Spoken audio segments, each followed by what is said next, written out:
Indian constitution और UK का जो कॉन्स्टिट्यूशन है उसमें सिमिलरिटी क्या है और डिफरेंसेस क्या है।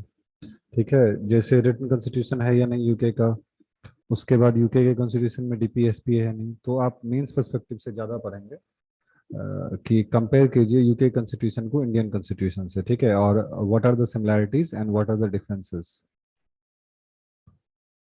नेक्स्ट, एक ये जो नया बुक है इनका डिप्लोमेट का, तो इसमें भी आपको मेंस पर्सपेक्टिव से पढ़ना है कि जैसे आपको कहा जा सकता है, मेंस में क्वेश्चन आ सकता है, discuss Jaliabagh and also multiple parallel freedom movement, ठीक है, which were not recognized as a historical text. मतलब जालियाबाग जो इंसिडेंट हुआ था और उस समय और भी पैरेलल फ्रीडम मूवमेंट चल रहा था, तो उसको एक्सप्लेन कीजिए। ठीक है, तो उस टाइम में और कौन सा पैरेलल फ्रीडम मूवमेंट चल रहा था। तो मॉडर्न हिस्ट्री में स्पेक्ट्रम जब आप पढ़ेंगे या कोई भी बुक पढ़ेंगे तो आपको ये देखना पड़ेगा कि उसी के टाइमलाइन में जब जलियांवाला बाग हत्याकांड हुआ था 1920 में, तो और कौन सा फ्रीडम मूवमेंट चल रहा था जिसको ज्यादा नोटिस नहीं किया गया। ये आप मीन्स पर्सपेक्टिव से सोचेंगे, ज्यादा नहीं, लेकिन आप 6-7 लाइन का इस पे नोट बना लीजिए, चांसेस है कि ये आपको पूछा जाए।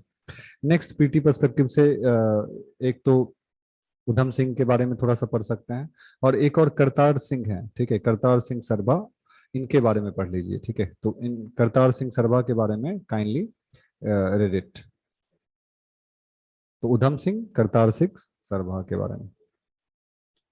और एक और पीटी पर्सपेक्टिव से हो सकता है कि convict can't claim preferential treatment. मतलब आप जेंडर के आधार पर ये नहीं कर सकते हो कि मुझे कोई प्रेफरेंशियल ट्रीटमेंट। तो पीटी में एक क्वेश्चन हो सकता है कि जेंडर के आधार पर क्या प्रेफरेंशियल ट्रीटमेंट दिया जा सकता है, इस तरह का कोई। नेक्स्ट आप पढ़ेंगे पॉस्को एक्ट के बारे में। पॉस्को एक्ट है क्या, पॉस्को एक्ट कितने से कितने साल तक के बच्चों के लिए है। ठीक है, और पॉस्को एक्ट में पनिशमेंट क्या है, पॉस्को एक्ट में प्रोसेस क्या है। ये आप डिटेल में थोड़ा सा पढ़ेंगे, व्हाट इज पॉस्को एक्ट। ठीक है, इसमें implement how it is implement, कौन से एज को कवर करता है, what kind of punishment are there. तो चांसेस है कि there can be a question.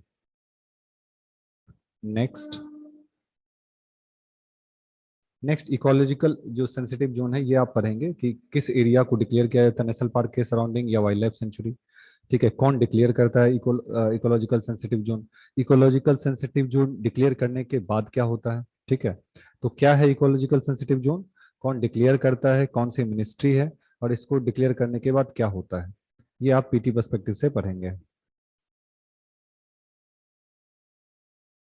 Next, Ukraine war है, तो इसको अभी कोई क्लियर पिक्चर नहीं है चूंकि वॉर अभी चल ही रहा है। बट यहाँ पे हम ये समझ सकते हैं जो राकेश सूद ने एक्सप्रेस करने के लिए, मतलब ही हैज ट्राई टू पोर्ट्रे कि जो कन्फ्लिक्ट है वो अ, किस तरीके से खत्म होगा या आगे क्या होगा। ठीक है, ending the Ukraine war in imperfect world. मतलब एक तो है कि ब्लेम गेम अगर किया जाए तो नाटो भी को भी जिम्मेदार माना जा सकता है, रशिया को भी जिम्मेदार माना जा सकता है। ठीक है, लेकिन अल्टीमेटली है कि अगर युद्ध को खत्म करना है तो किसी ना, मतलब एक तरीके से बोथ कंट्री है जो है, सबको आगे आना पड़ेगा। ठीक है, अब इसको बाइनरी देखा जा रहा है, battle between freedom and timely. तो बाइनरी देखने से नहीं होगा कि एक तरफ डेमोक्रेसी है एक तरफ ऑटोक्रेसी, नहीं। आपको कुछ कॉम्प्रोमाइज करके कुछ एडजस्टमेंट करके ये युद्ध खत्म करना पड़ेगा, otherwise there will be continuously bloodshed. तो इस तरीके से आपको इस आर्टिकल को पढ़ना है। ये कोई क्लियर एंड पिक्चर नहीं है, लेकिन ये है कि अभी वॉर को बाइनरी में डिवाइड कर दिया गया है कि एक, तो उसमें एक का जीत होना है एक का हार, तो ऐसे में क्या होगा कि ब्लडशेड होते रहेगा। सो बेटर है कि there has to be adjustment accommodation by both side, only then there can be peace. एक आप ट्रांसजेंडर के बारे में यू कैन सी कि एलजीबीटी जो कम्युनिटी है उसका चैलेंजेस क्या है, what are the challenges they are facing still despite जो जजमेंट है नालसा का। ठीक है, तो नालसा का जजमेंट अगर आपको पता है तो वेल एंड गुड, नहीं पता है तो उसको आप पढ़ लीजिए नालसा का जजमेंट क्या है। और दूसरा कि डिस्पाइट जो जजमेंट नालसा का था उसके बाद भी एलजीबीटी कम्युनिटी जो है what kind of challenges they are continuously facing, ये आप पढ़ेंगे। नेक्स्ट, एटीपी और डब्ल्यू टी ए। ठीक है, दोनों में अंतर क्या है एटीपी और डब्ल्यूटीओ में। तो दोनों बॉडी है, ठीक है, जो टेनिस को कंट्रोल एक तरीके से मैनेज करती है। तो दोनों दोनों किस तरह की बॉडी है ये एक बार पढ़ लीजिए, एटीपी और डब्ल्यूटीए। नेक्स्ट, डीजीसीए मैंने पहले ही बोला था कि इसके बारे में कल भी बोला था किस मिनिस्ट्री में है डीजीसीए। ये आप देख लेंगे किस मिनिस्ट्री में है। नेक्स्ट ये एक भी आपको पीटी के लिए ही होगा, भारत न्यू कार असेसमेंट। ये करता क्या है, बीएनसीए। तो ये टेस्ट करेगा कोई भी कार कितना सेफ है, ठीक है। तो ये क्या करेगा, ये अकॉर्ड करेगा व्हीकल को एक star rating system based on their performance in crash test. तो एक क्रैश टेस्ट कराया जाएगा कार का, तो अगर क्रैश टेस्ट में कितना बेटर, अगर कार ज्यादा सिक्योर होती है तो उसको ज्यादा अच्छा स्टार रेटिंग मिलेगा, ठीक है। तो ये ऑब्जेक्टिव है कि ताकि जो इंडिया का एक्सपोर्ट अच्छा हो, जीरो टॉलरेंस हो कार एक्सीडेंट में, कम से कम लोग का की जो जान बेसिकली जाए। तो इसके बारे में ये आप इस पर्सपेक्टिव में पढ़ेंगे।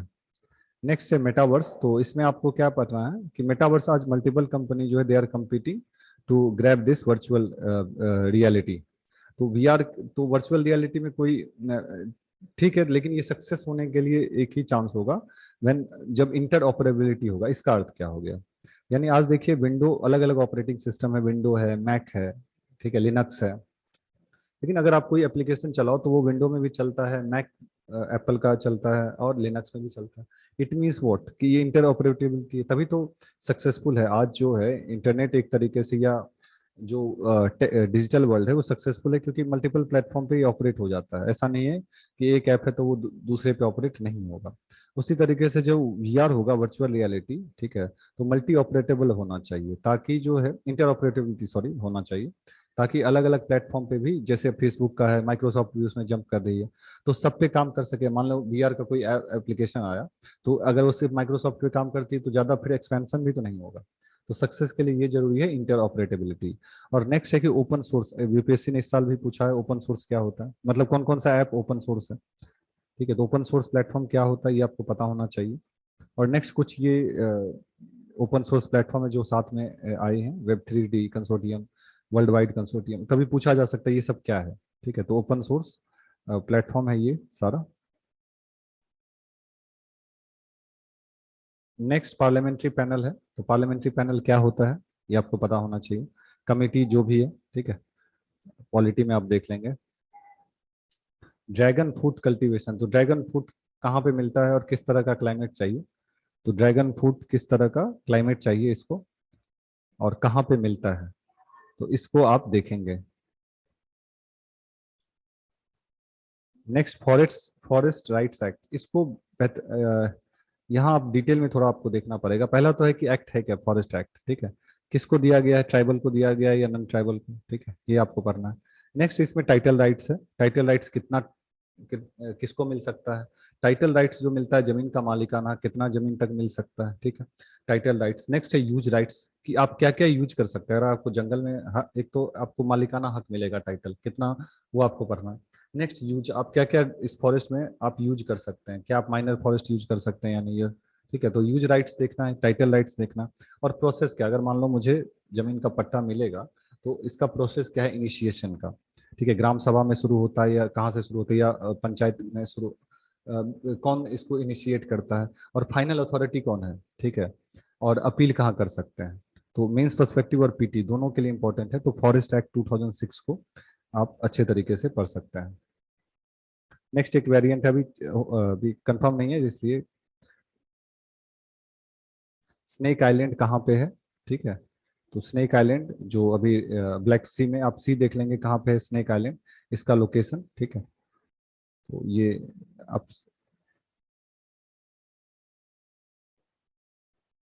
नेक्स्ट, गवर्नमेंट ने जो ओवरसीज फंड को थोड़ा सा एक्सपेंड किया कि अगर बाहर से आप बोरोइंग कर रहे हैं तो उसको एक्सपेंड किया लिमिट, कि ऑटोमेटिक रूट में 750 मिलियन जो है से 1.5 बिलियन, मतलब जो एक्सपेंड किया गया है। तो थोड़ा सा ये डाटा याद रखिएगा, यहाँ से प्रीलिम्स में क्वेश्चन बन सकता है कि कितना है बाहर से अगर कोई फंड आता है, ठीक है। तो एक्सटर्नल कमर्शियल बोरोइंग जो है, ये यूपीएससी ने ऑलरेडी पूछा हुआ है एक्सटर्नल कमर्शियल बोरोइंग क्या होता है।